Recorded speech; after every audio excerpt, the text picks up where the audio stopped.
They love talking about that, the 5-point plan to create jobs. Can I make something incredibly crystal clear to you? I've said this before. I'm saying it again now because I think it is that important. The best thing that any politician can do to create jobs is to kill themselves, is to slit their wrist, end their life, hang from a rope. The best thing that you can do as a politician to create jobs is to cut your own head off. Once you're dead, things get a little bit more easier. It's not about creating jobs. It's stopping the government from destroying jobs with taxation and regulation. Because every time that you have to apply to do something, that you have to spend money to get the proper documents to do something, well, there's a list of people that are going to go ahead and do something else. They're going to give up their dreams and they're going to decide, oh, I'll just work at Dunkin' Donuts. I guess I'm not going to be an entrepreneur after all because it's literally impossible. Oh, you have to already be rich to, start a company and pay off the right people. I guess I'm not going to create that job now. The best thing that you can do as the white guy or the darker gentleman is to die today. Your 5-point plan should be 5 points in your skull. 5 points from a sharp object into your cranium. That is how you create jobs. Mr. Person that I'm not giving the name of because we discussed that last week. You can't make jobs. You know what you can do? You can end the war on drugs. You can end prostitution, illegalization. You can do those things. You can make sure NDA doesn't happen. You can cut the military spending and let people keep the money. You think that maybe might help a little bit? Instead of spending money on the military, let people keep their tax dollars so they can afford groceries and rent and oil because winter's coming. That's going to be a big debate. Gas prices and oil and everything. Yeah, well, maybe it wouldn't be so hard to pay for if you didn't tax the fuck out of us. No one ever wants to have that conversation. It's always how can we create jobs. But what are the jobs that they're creating? Are they going to create the next Apple? Do you think that's going to happen? Because all they're going to do is wave their magic wand. All they're going to do is write something down on a piece of paper. It's now law. There's a job. Have it. Somebody. How are they paying you, though? Because that's never talked about. How are they paying for these jobs? Well, I'll give you 2 ways. They can tax you. They can tax you, the working person, with a real job in the private sector to go to pay for people, for bums to work in the government sector as construction workers who spend a lot of time doing nothing and getting paid way more than I do, sometimes $12 an hour, to sit there and hold a sign. We can do that. Or if that's too difficult, we can just have the Federal Reserve print out more money and then we can give handouts to all the government workers and the jobs we can create. And great, maybe that'll create a nice little bubble for a while, but it's fake. It's illusionary. It's not real. It looks nice, right, because you're creating all this money. But you know what? It's going to catch up to us once the free market realizes what you did. Once the free market realizes that this money has no value, it's going to tumble. That's what's been happening. And it's going to continue to happen. Why? The Fed is pumping more money into the economy. It's going to look nice for a little while. How convenient is that that the Fed pumps $13 trillion into the economy right before the election? Makes Obama look pretty good for a little bit, right? We can say, oh, unemployment is down. The economy is starting to recover. Guess we don't need the other guy, huh? Looks pretty nice. And then right after the elections, it's going to take a double dip. It's going to be worse than you've ever seen. And we're going to say, oh, we should have voted for the other guy. Then it's going to not fix. Then we'll say, we should have voted for the other guy. Yeah, keep voting for the other guy. Because that's done us well for all these years. Keep voting for the other guy. You want to fix the problem? Get rid of the Federal Reserve. Put us back in the gold standard. Because, look, the problem is that the government has too much power. There's runaway inflation. Whenever they can't afford something, you know what they do? They just print more money. Oh, we'll just print more money. What do we care? Give ourselves all the money we need. And you know what that does? It creates a system of no accountability. When all the banks can be bailed out, when the government runs out of money, all it can do is raise the debt ceiling.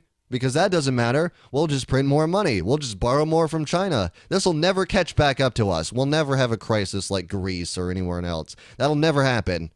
Our dollar is too big to fail, clearly, even though, the dollar is like worth 3 cents now. It can't fail because we're America.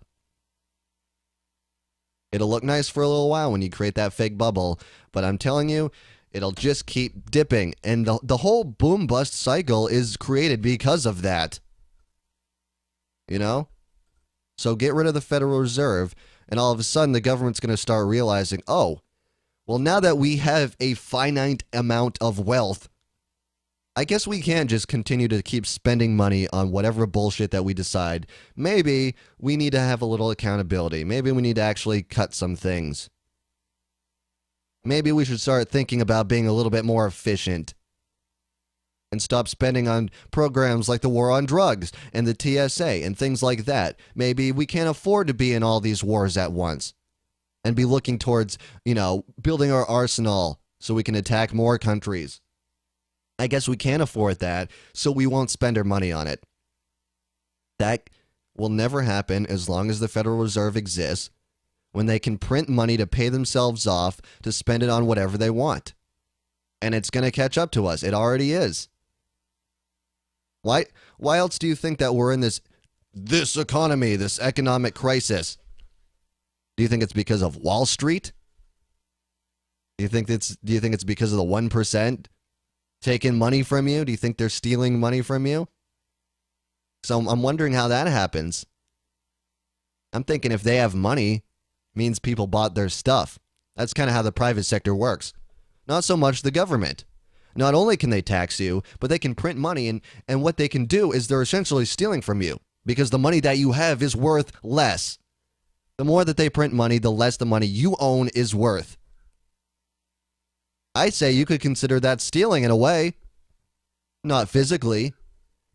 But if they're diminishing the value of your property, what would you call it? It's certainly not a positive thing that they're doing.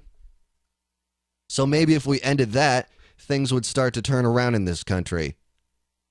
But as soon as we keep focusing on the wrong issues and this whole idea of creating jobs, it's all an illusion. You're not creating jobs. You're printing more money, and it's going to keep catching up to you, I know everybody wants to think that this white guy, this white guy is going to fix it all because he's going to cut taxes. Do you think he's going to cut taxes? Do you think he's really going to cut taxes? Do you believe it? You know who else said they were going to cut all these taxes? George Bush. I guess he cut some, but he certainly didn't care about, lowering spending, because that's kind of something that needs to happen when you cut taxes. You got to lower spending. Well, look at Dick Cheney. What did he say? Deficits don't matter. That was their philosophy. It was spend, spend, spend because it doesn't matter. We'll just print more money.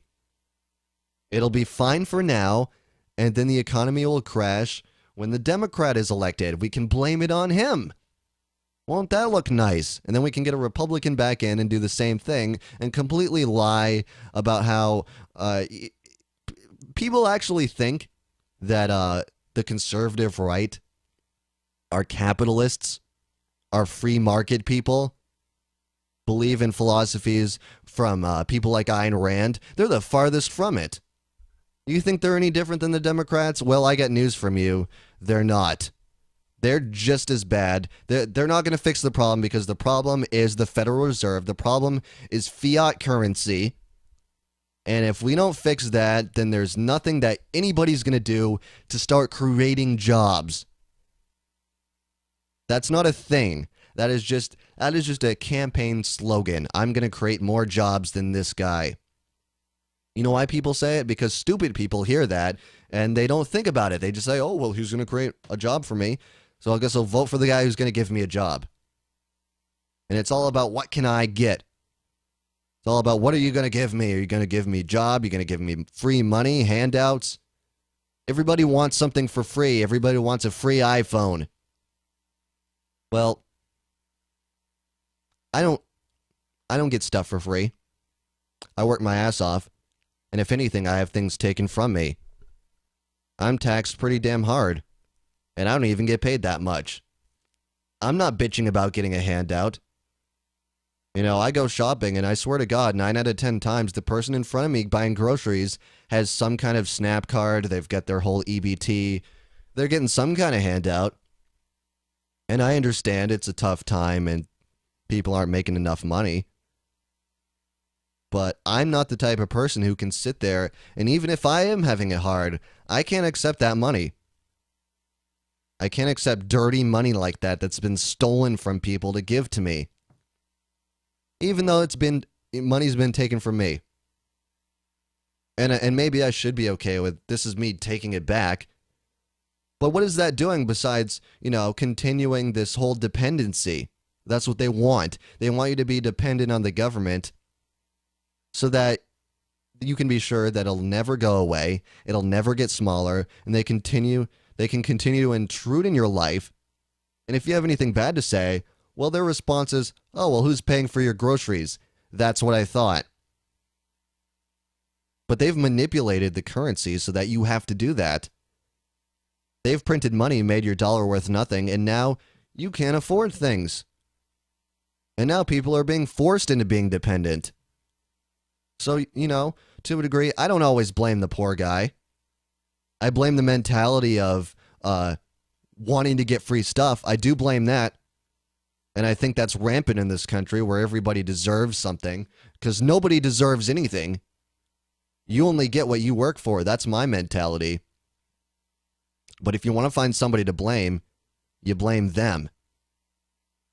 Not always the poor guy. It's the way that the government has created this economy to be has made it really tough for people.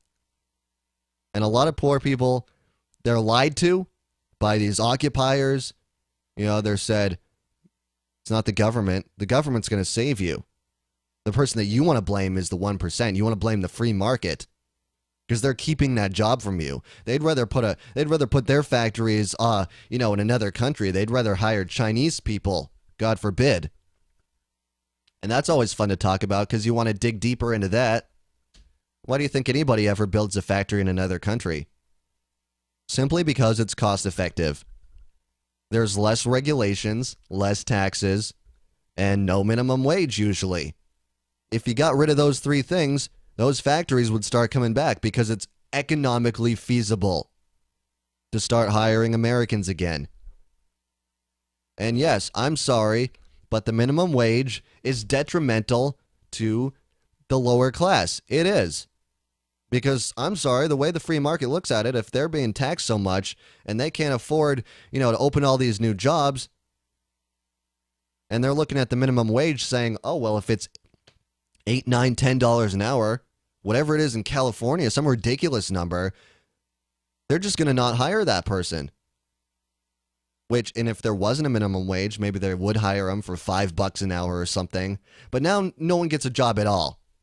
Because they can't afford to hire anybody. Instead of maybe hiring a few people at a lower cost, now nobody gets a job. Nobody gets a chance to get their foot in the door and start working their way up. I work in an industry where the way that you get your foot in the door in radio is you intern. You work for free. You get people's coffees, and that's just the way it works.